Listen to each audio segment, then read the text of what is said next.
Are you a movie buff? Do you love dissecting and analyzing your favorite films? Look no further than the Projection Booth podcast. Join host Mike White and a bevy of guest experts as they explore the history, themes, and legacy of cult classics, obscure gems, and mainstream hits. Join us every week for a unique and engaging look at your favorite movies. So sit back, grab some popcorn, and tune in to the Projection Booth podcast, available on all major podcast platforms.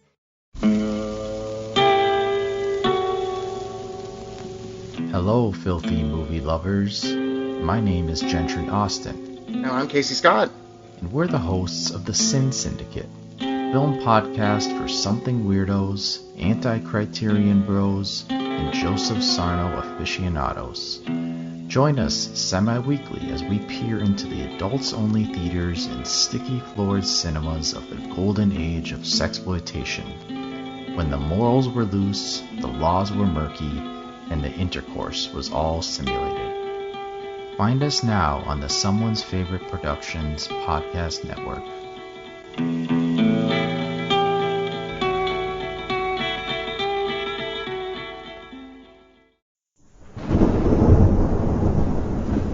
Hello, creeps. It's me, John Kassir, the voice of the Crypt Keeper, and you're listening to Chronicles from the Crypt.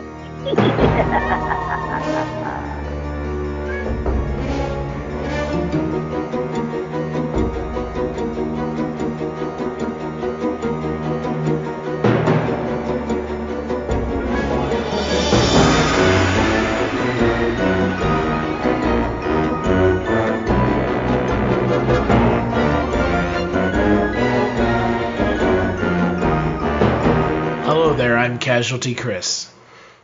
And this is Father Malone. And we are the hosts of Chronicles from the Crypt, a twice-a-month look at the horror anthology series that you love and so do I, Tales from the Crypt. Now, on each of these podcasts, we do 2 episodes of Tales from the Crypt, and along the way, in between seasons, we do bonus episodes based on sort of tangentially related Crypt ephemera, including one. The next episode is going to be one of those. And I can't wait to talk about the next episode. But until then, we got to get through this episode. We have to get through the final 2 episodes of Season 4, Werewolf Concerto and Curiosity Killed.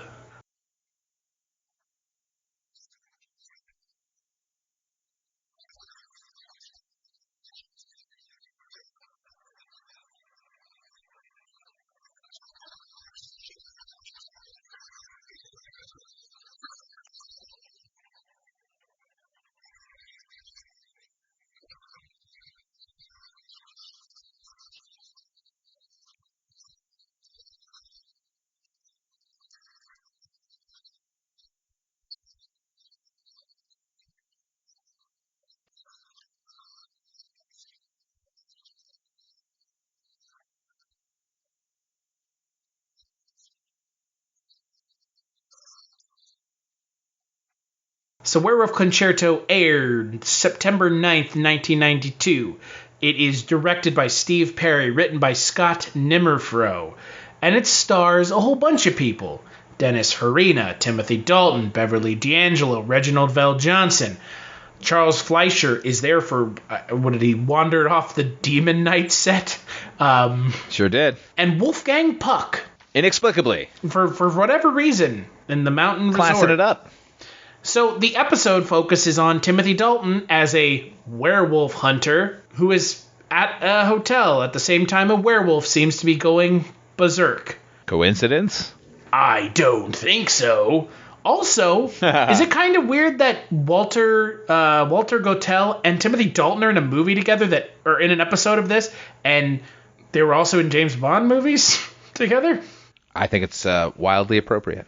Well, I agree. You're not going to get any disagreement out of me. I also love, my favorite thing about Walter Gotell as being a fan of the X-Files, he plays Klemper in the X-Files. I had forgotten that. But boy, this is a real waste of everybody's time. And I'm not just talking about the people watching it. Yeah, I mean, okay. All right, Werewolf Concerto, as most episodes of Tales from the Crypt was not based on a Tales from the Crypt comic. It's based on Vault of Horror. Vault of Horror number 16, written and drawn by Johnny Craig, the worst of the EC luminaries.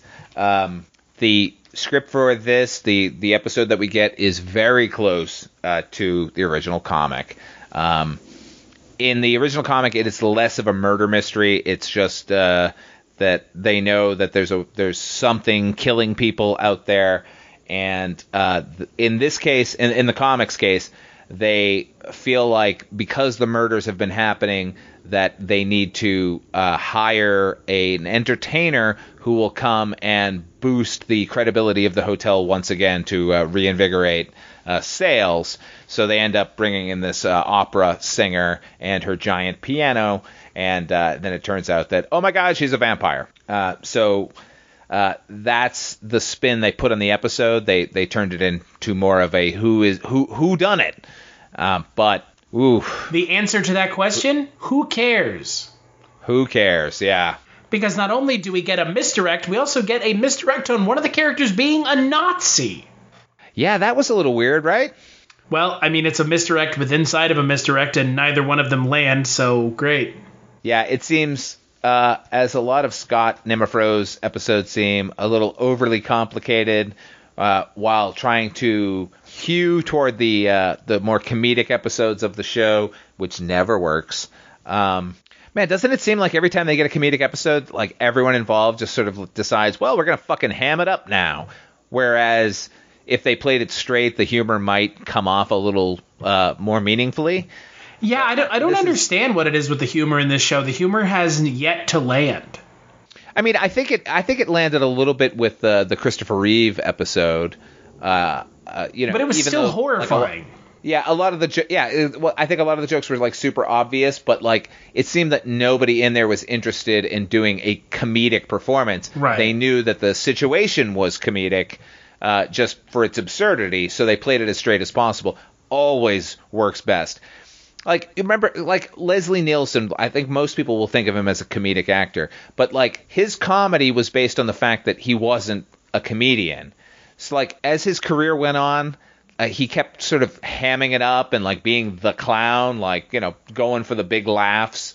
And that's when that sort of nosedive for me. But like if you watch him in Airplane or, any of the Police Squad or the Naked Gun movies, like he plays it as if this is the most serious thing on earth, and therefore it's like 1,000 times funnier. And nobody on Tales from the Crypt ever kind of got that, other than that, I think that Christopher Reeve episode, as far as the comedy goes. Like, just like let it play and we'll enjoy ourselves. Not that it was going to save this episode, which is contrived to the nth degree. Well, and like I've said before, it seems like to me the episode thinks it's smarter than it actually is. Like, we know that Timothy Dalton is the werewolf from the get-go. Pretty much. Right? Yep. I mean, I don't think there was a doubt in anyone's mind. Like, you can contrive all of these characters, you can throw in a million little misdirects, but just on a surface level, when you have Timothy Dalton as the lead in your show, he's either going to be the werewolf or he's going to be the twist. Like that, the twist in this ends up being that he's killed by a vampire. So he was either going to be the werewolf or the vampire. Like, he's not some werewolf hunter that just happened to be staying at this chalet in the middle of nowhere. Well, and like you said, if you have Timothy Dalton, who was a big deal in '92 because he was playing James Bond, or just come off of playing James Bond? Yeah, I think maybe he had already, his time had passed. But, you have him in this episode. It's kind of like Chris Evans in Knives Out. Don't cast him. Don't cast him in this if they're not going to be doing what everyone thinks they're going to be doing. Yeah, exactly. Don't cast an actor in something like this and not expect us to know that he's going to want to do something against type. That's a perfect example is the Chris Evans thing. He's been Captain America for the past 9 years. Like, I wonder if he's going to be the villain of this whodunit that we're watching. And what a shock. That's the case in this episode. Timothy Dalton, and look, the sad thing is, my favorite James Bond is Timothy Dalton. I love Timothy Dalton, pretty much everything. He's in one of my favorite movies, The Rocketeer. I love him in that as a villain. I love him as James Bond as kind of the doing the dark thing before Daniel Craig even had any inkling of an idea he was going to be cast as James Bond. But to waste him in this episode is such a disappointment. Really, a real disappointment for me. Yeah, there seemed to be a lot of that this season, right? Like an actor who you're just like in love with who ends up like not being given much to do at all. I mean, it's always good to see them. He's not bad in it necessarily, but he deserves better. I would like to have seen him in one of the more sterling episodes that we got this season. Just seems he got short shrift. He really does. And look, I mean, you've got Beverly D'Angelo in here as well. You have a bunch of folks, and they're essentially all given nothing to do. You have Dennis Farina, of all people, given nothing to do. I know, right? Then okay. If I do have a major problem with the episode, it's Dennis Farina's stereotypically gay concierge or hotel manager, whatever the fuck he's doing, man. It's just like it's a little bit out of hand. Yeah, it's a little bit much, but let's not kid ourselves. That's the least worst thing about this episode. Yeah, that's it. Yeah, I mean, as far as what offends me as a viewer, I think the sort of lazy storytelling is more offensive in this episode. Yeah, I agree, 100%. The laziness of the story that's being told is such a bummer that it feels like I said at the top of this kind of segment, it's just wasting our time and theirs. And Beverly D'Angelo is the werewolf hunter, but she's a vampire. Who cares? Just who cares? Yeah. Now, if I may throw in a brief autobiographical pause. Now, I knew Scott Nimmenfro. He died just about 2 years ago. He was not a close friend of mine, but an acquaintance of mine. We spoke every now and then. He ended up writing for the TV series Hannibal, and his episodes were really good in it. So I don't want to besmirch Scott's legacy too much. His episodes of Tales from the Crypt were not great. At the time that this series was going on and I was living in Los Angeles, I was actually hired to write an episode of Tales from the Crypt. And I chose a werewolf episode, which I wrote. And when I turned it in, Scott was like, well, we've already got a werewolf episode, so we're not going to be using yours. And it turns out it was his episode, and my episode was better, and I just wanted to say that. Well, let's not kid ourselves. The bar is set insanely low by how bad this episode is. Insanely low, I know, man. Like, I could have turned in, the worst thing ever, and it was going to be better than this episode. It's just there's just no magic to what we had to watch here. This is 100% a skip from me. Yeah, it's a skip from me, too. As much as it pains me to skip an episode that has my favorite James Bond in it, T. Dalt, who's gone on to do so many good things. Like, just his presence in Hot Fuzz alone makes that movie as more amazing than it could possibly be. Yeah, and you know what? He ended up showing up on Doctor Who as the Doctor Who is a Time Lord. Yeah, that's right. Gallifrey. Yeah, he showed up as like the president of Gallifrey, and man, he lent such a level of gravitas to the episode that I don't know. I already loved him, and then I loved him even more when I saw him doing that. So he lends a level of gravitas to anything that he's in. He really does. He's got that fucking, I don't know, man, like all the way back to Prince Baron in Flash Gordon. He's so good. There's a lot of really good actors in that movie, but like he's really good from the beginning to the present. And if you haven't seen him in James Bond, do it. Seek it out immediately. Like License those to movies Kill is just the movies. I don't think are that. I think the movies, again, just like this episode, are doing him a disservice. I think Sean Connery is my favorite James Bond just because that's my James Bond. But Timothy Dalton, to me, is right there, at least beside him, for a different level of what that character could be. Showed us the way that character should be portrayed. And it always felt like a betrayal that Pierce Brosnan got to do the sort of more fun James Bond movies, because I think if you had stuck Timothy Dalton in any of those films, as lighthearted in places as they were, they still would have been better with him as James Bond. He's phenomenal. So let's move on to the final episode of Season 4, Curiosity Killed. So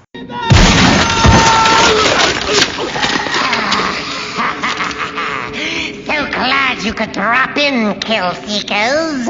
Don't worry about me. It only hurts when I laugh. Oh, boy, that was good.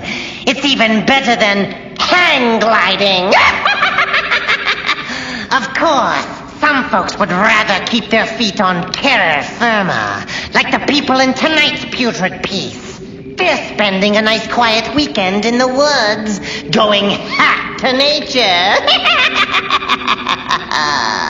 I call this fetid fable Curiosity Killed. So Curiosity Killed is directed by Elliot Silverstein, written by Stanley Ralph Ross. It aired September 16th, 1992, and it stars Kevin McCarthy, J.A. Preston, Madge Sinclair, and Margot Kidder, but good God, you wouldn't know it, because the makeup in this episode takes away everything good that could possibly come of it, which is nothing. And the episode centers around an elderly couple out on a retreat with another elderly couple who happen to be looking for the secret to youth and regaining your youth. And of course, it wouldn't be Tales from the Crypt if things didn't go awry. And you know what, Father Malone, I'm going to beat you to it. This is a Tales from the Crypt story. Yeah, it sure is. This is Tales from the Crypt number 36, written by Al Feldstein and Bill Gaines, and drawn by the amazing Jack Davis. Now, having said that, it is based on a Tales from the Crypt story. However, it bears virtually no relation to the comic that it is adapted from. Have you read the comic? I have. Yeah, it's insane, right? Yeah, oh, it is. The comic book is a woman who begins to suspect that her neighbor, her like husband's best friend, like their neighbor has murdered his wife because she hasn't seen the wife in a while, and she's noticed that the husband has now taken up with homing pigeons. He's got like a coop and he keeps sending out pigeons, and where's the wife? And it turns out that the husband has killed the wife and has been cutting her. He cut her into tiny pieces, tiny enough that a homing pigeon could carry the pieces away, and then he would go to that location where the homing pigeons were going to dispose of the body, and that she's next, unbeknownst to her, although it becomes evident in the final couple of panels that they were going to kill her and do the same thing to her. What a crazy fucking story that could have been magnificent and not a... I don't know... The makeup on this episode is so bad. You have Kevin McCarthy, who is admittedly pretty old at the time. You've saddled him with two other actors and Margot Kidder, and slathered on the worst kind of old age makeup you would ever see. And as if seeing Margot Kidder in this old age makeup from the opening frame, you know, okay, this episode is about her regaining her youth somehow, right? I mean, oh yeah. Why else would you have her in it and put her in this makeup? And talk about doing a disservice to an actor. We only get to see Margot Kidder for, 10 seconds in the fucking finale? Before she's eaten by a dog. Yeah, like let's throw in this twist here at the end where she gets eaten because she's denied these people not only their youth, but they end up dying because of it. But they were doing the same thing to her. Like, it doesn't feel Twilight Zone-y, like everyone is going to get fucked at some point. It felt like we have to throw the twist in here because it's Tales from the Crypt and we need a twist. Whereas, like, her putting one over on them was enough of a twist. Like, why does she have to be killed by the dog at the end? I don't know. Oh, and that's the thing I don't understand is none of the characters are redeemable. Not even remotely. No, and so it's just bizarre to me. Yeah, they're all fucking assholes, and she's sort of saddled with those assholes. I mean, she's not that great a person herself, but she's certainly not what they are. And, like, to have her, get a comeuppance for effectively dealing with a bunch of people who are pricks and don't deserve to relive their lives and be pricks all over again, it felt like a cheat. Well, and that's the thing about the episode that really I walk away from this episode feeling is how bizarre it is compared to the original story, and what a zero note episode it really is. There's no notes to this episode. Nothing happens. Like, literally nothing happens for 23 minutes. It's almost a bottle episode. Like, we've got one, maybe two locations. They just are talking, and then they're out digging, and then, I don't know, they're drinking some shit. Like, and then they turn into the fucking character from Last Crusade, and they just blow up into a bucket of bones. Boy, sure. Don't they? And Margot Kidder's here doing the stereotypical bitchy wife thing. Yeah, like... As if we've never seen that before. Oh, man, that shrewish wife. Yeah, it's an innovation in in writing and performance.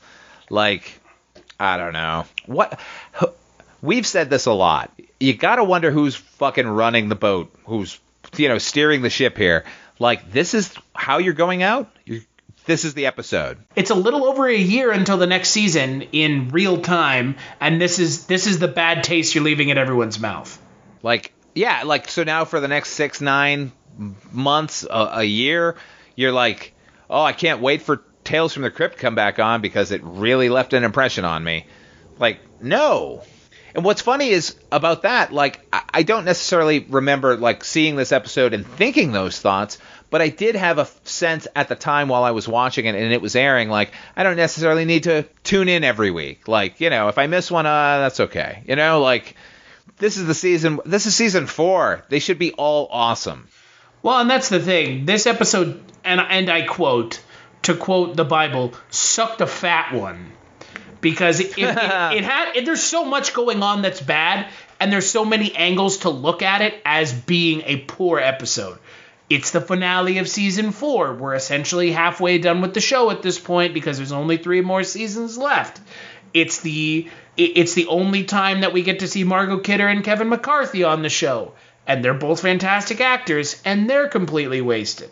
I mean, I could go on. I mean, it's just everything about this episode is just atrocious. Yeah, all the wrong steps you can take with the Tales from the Crypt episode are in evidence here, and especially reliance on really poor makeup. Yeah, like, come on, man. Like, go to town and give us...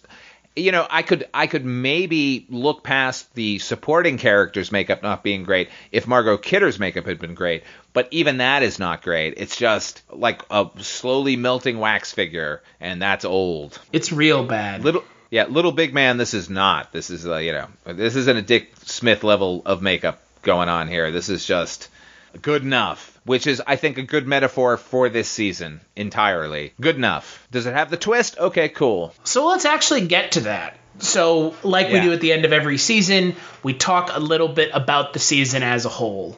And I think you've already gotten straight to the core of it. And I know this season took us a little while longer than normal because we took a little bit of a break. Our schedules were very busy, as they tend to become towards the end of the year. Unfortunately, the holidays get in the way of being able to do podcasting consistently. And, that's just the way it goes. And boy, I think you're completely right. Yeah, it's good enough, right? I mean, that's sort of the feeling. Like, does it have this, that, and the other? Okay, go make the episode. And the ultimately frustrating thing about that is it seems like if they had just taken an extra week or two and worked on the script and gone, wait, what are we really saying? Or what are we really trying to do here? Can't we just layer in something else? Then it could have been to the level of some of the greater episodes. And this season, more than the other seasons, I think, in retrospect, have episodes that are based on stories where the story is better than what we got. Like, that's weird. Like, it's not so weird when you see a movie based on a novel and everyone's like, the novel's better. It's like, of course the novel is better. You have much richer characters and denser plot because that's what you can get away in a novel, and you can't necessarily get away with that in film. These are based on comic books that are maybe 8 pages long, and you can go to town and enrich those stories. And here, in a couple of cases, the stories were so much more interesting than what they ended up delivering. So, I don't know, man. Well, especially in the last case with that final episode, good God in heaven. Yeah, like, that particularly, like, that, the story it's based on is, like, so bizarre. There was another episode that like the original comic was like told from the perspective of the house, the sort of haunted house that it was going on in. Like, that's interesting. Like, I don't know. Like, well, let's not forget, this season was also weird because we had 3 episodes in this season that weren't at all in any shape or form Tales from the Crypt.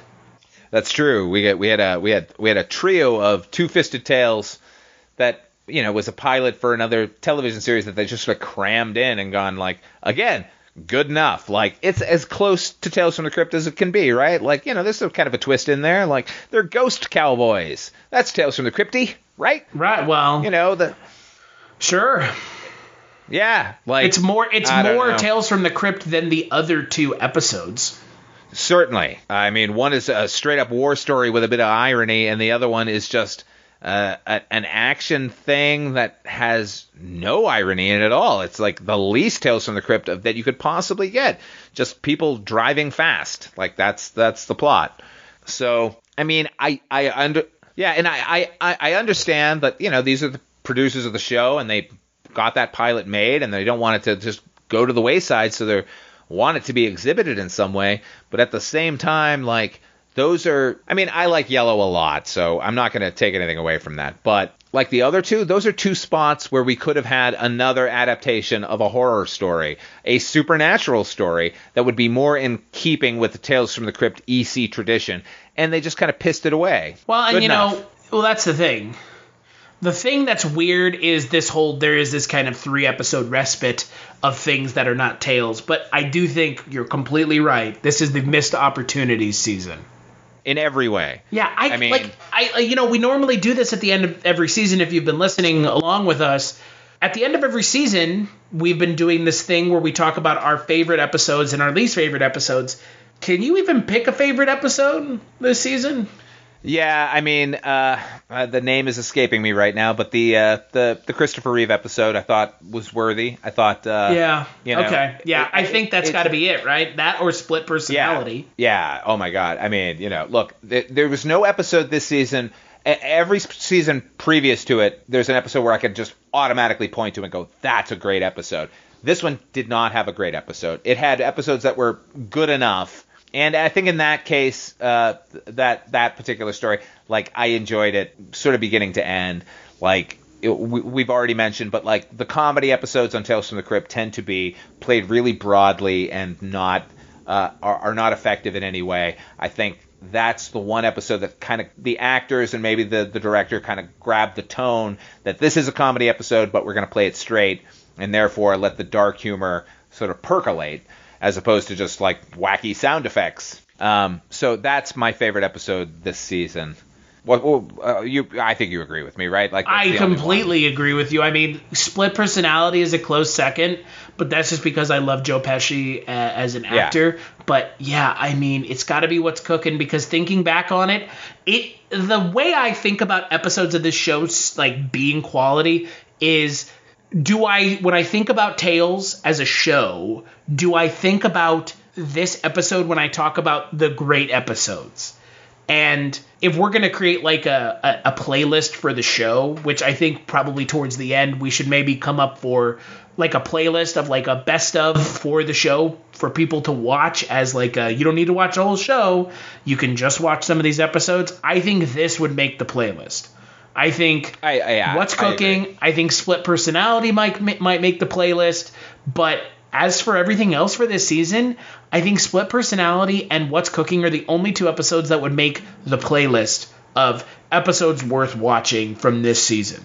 Yeah, let's pick a worst episode. Can we possibly do that? Well, it's not even like a worst, right? Like, I think it's like just the episode that I think failed the hardest, because I don't want to say worst, right? Because you know, it was a failure of an episode. The one that's the biggest failure, I don't want to say Curiosity Killed, because it's too fresh. No, and it's not that bad. It's just like, it's bad. It's almost so bad that it's not even anything.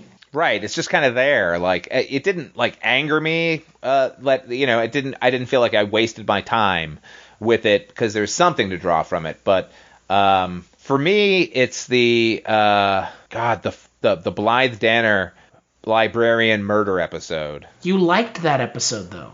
Did I? Yeah, that's the fucked up part. It is a bad episode. I told you. See, when I'm you have come around. Yeah, I mean, looking back on it, like, it was just kind of there. Like, I don't know. I mean, honestly, I don't know. The King of the Road? No, I've got it. I've got it. On a dead man's chest. Oh, my God. You're absolutely right.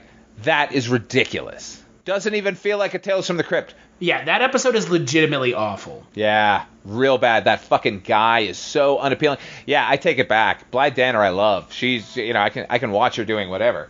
But yeah, that, oof. And William Friedkin, like, it's disappointing on so many levels. Yul Vasquez. Yeah, what a guy. Yeah. What a mess. What a mess of a season, and what a mess of an episode.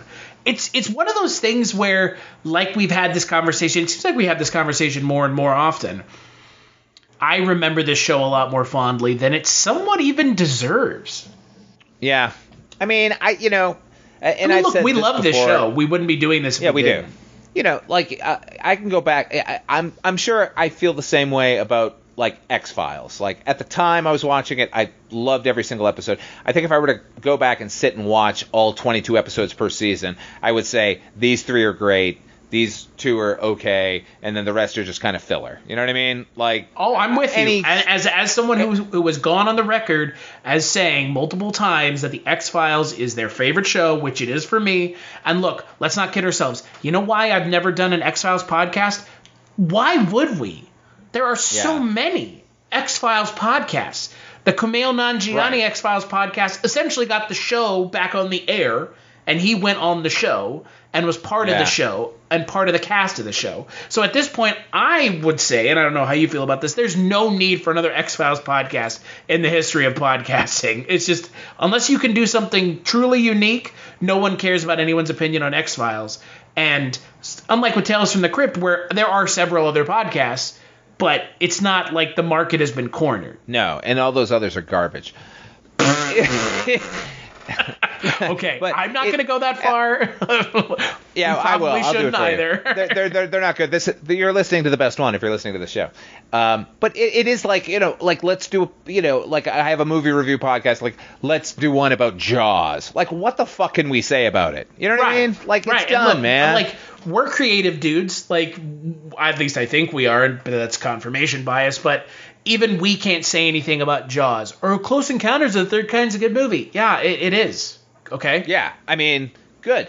And anything, to attempt that sort of thing, like, okay, we're going to do a podcast about Jaws. Like, we would have to contrive something new to say about it. And it wouldn't necessarily have anything to do with the movie. Like, that's what most sort of latter day, like, film criticism tends to irk me, because, like, oh, I'm gonna come at it from this like completely bizarre economical angle. Like, who cares? Like, they're digging. It's a good movie. They're really digging. Yeah, and you don't want to die on the hill of, like, criticizing something just so you can. Like, it's just. Or maybe you do. I don't know you. Maybe you do want to do that. I'm not saying you. I'm just saying maybe you do. Yeah. But if you want to do that, go ahead. It comes back to, with this show, the lack of creative direction is getting in the way of the show being great. And it's not for lack of source material being amazing. Nor is it the lack of talent behind and in front of the camera. Exactly, it's like that as well. This has no excuse to be great week after week. It really does seem like there's no sort of too many chiefs, you know what I mean? Not enough Indians or something. Like, like too many people, like, going, yeah, okay, that's fine. It takes a lot to make a stew. Too many cooks. Too many cooks. Anyway, we tend to just sort of bag on the series at the end of every season because of this flaw in it. Does not diminish how enjoyable the series was watching it for the first time, and I'm sure if you're watching it for the first time, you're going to get something out of it. And there is a lot to mine in these episodes. There's a lot of really good ones that keep us coming back. So, well, no, here's the thing. I'm actually going to walk that back. I'm not sure there are a lot of really good ones. The good ones are good enough that we come back. Yeah. Like, but aren't there a couple The of Man great Who ones? Was Death. is a legitimate masterpiece of TV filmmaking and TV storytelling. But, like, I'm not going to remember season 4, episode 5, Beauty Rest, ever again. Woof. Right? Nor should you, yeah. That's my point. Good. Like, this is not verging on X-Files territory where there's 25 episodes a season, but somehow with only 13 to 15 episodes a season, in the second season's case, 18, there are episodes of this show that are just atrocious. And they're only 23 episodes long, or excuse me, they're only 23 minutes long, which is the even more bizarre part. Yeah, I'm more forgiving of like an X-Files where it's like, well, they set out each season and they want to tell these, 15, 16 stories and then have to fill in the gaps. You go, okay, well, that's a lot of television to have to produce in a season. This, it's a half hour. It's a different story. You can do whatever the hell you want. You've got great source material to draw on. You got a lot of talent behind it in front of the camera. Why isn't it fantastic every single week? It should be great. There is carte blanche given, and you know how we know this? Because Curiosity Killed is nothing like the story from the comic. I'll just use the title. Exactly. Like, this episode might as well have been called something else and just said, we it could have been called The Fountain based on anything. Yeah. I mean, it had nothing to do with anything. Somebody contrived this on their own. Come on. There's so many good stories. If they had just done the actual story, it would have been more successful. Yeah. 100%. I 100% agree with you. And it feels almost like a Tales from the Crypt, like, tacked on, too. Oh, it's about the Fountain of Youth. Who cares? Who cares? This is so far from Tales from the Crypt. Yeah, like, if this is what you drew from Tales from the Crypt when you watched the show in preparation to write a script for the show, you missed the mark. Big time. Yeah. It's a bummer. I mean, look, it's not the worst thing that's happened to the show. Is it ending on the fourth episode or the fourth season ending on a sour note? But it's not great. It happens. It has, and it will continue to happen. Because one of these seasons is going to end on an episode where they use Humphrey Bogart's face. Yeah, they sure do. And that is ostensibly the end of the show being created in the United States, because that's the final episode of season 6. Wow. Yep. You murderer.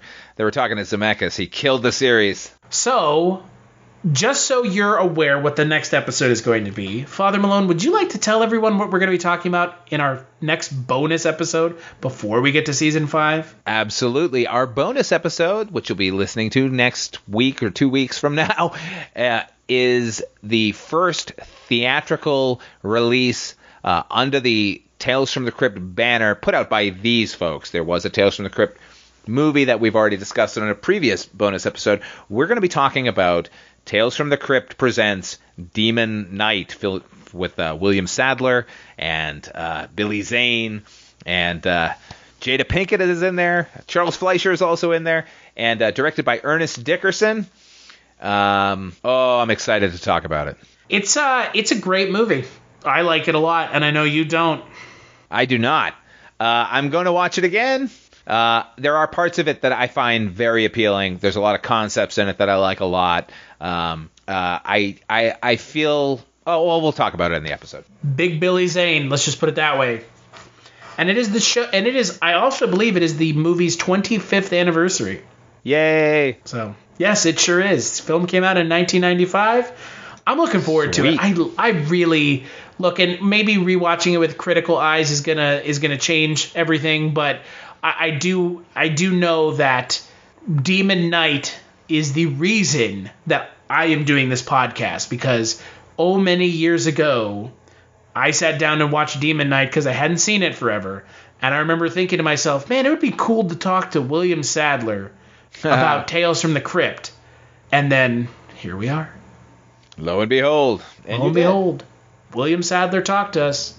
If you haven't heard that interview, it is the first episode that we ever did. And we talked to William Sadler all about The Man Who Was Death. I think still my favorite episode of the show. Easily. So, until then, where can people find you, Father Malone? Check me out on my YouTube channel, Ot5 Films, my show you've never seen.